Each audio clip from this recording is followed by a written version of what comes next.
So I'm here with Olga, who's a health coach and a life coach. So you've talked a lot about things we should do, but what about stopping doing things or breaking bad habits? Like that's the hardest thing, right? So what's your advice for giving up sugar or alcohol or obsessive behavior, things like that?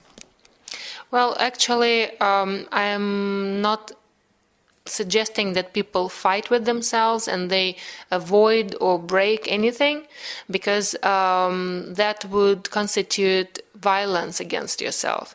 And I am a student of Marshall Rosenberg, who developed a nonviolent communication system.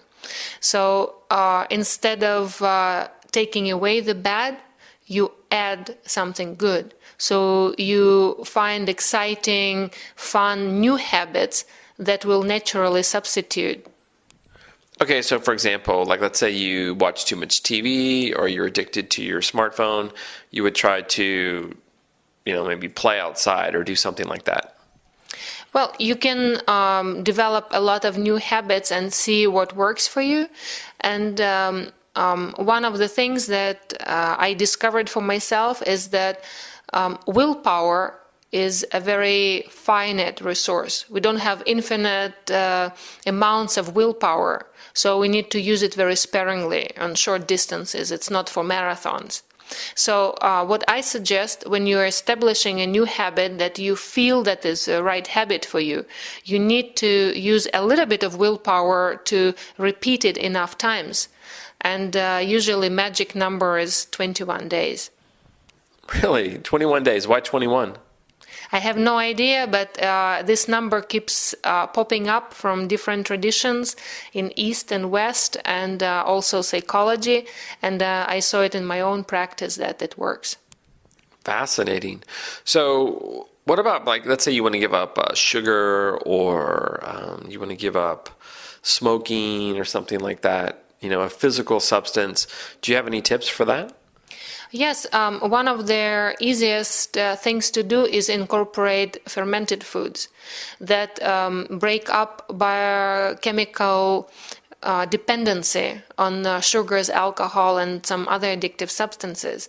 So when I work with people who are recovering from any kind of addictions, they don't have to be substance addictions, fermented foods help a lot. Okay, can you give some examples of fermented foods? Well, absolutely.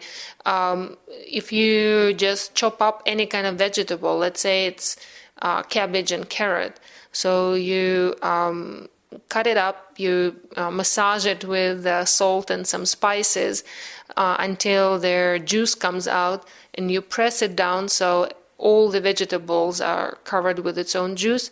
3 days later, you have perfect fermented sauerkraut. Wow, that's great. So could you just buy like sauerkraut or vinegar or something like that? Like, would that work? Well, unfortunately, it wouldn't, because most of their krauts that you buy is pasteurized, which does not give you their probiotic activity, and a lot of it is fake sauerkrauts. What I mean by that, if there was no bacterial activity and the taste comes from vinegar, you do not get these benefits. Wow, that's good to know. I think though part of the problem though is even myself thinking like, oh, I'm not going to cut up a bunch of cabbage and carrots and wait 3 days. Like it seems like it's too much work.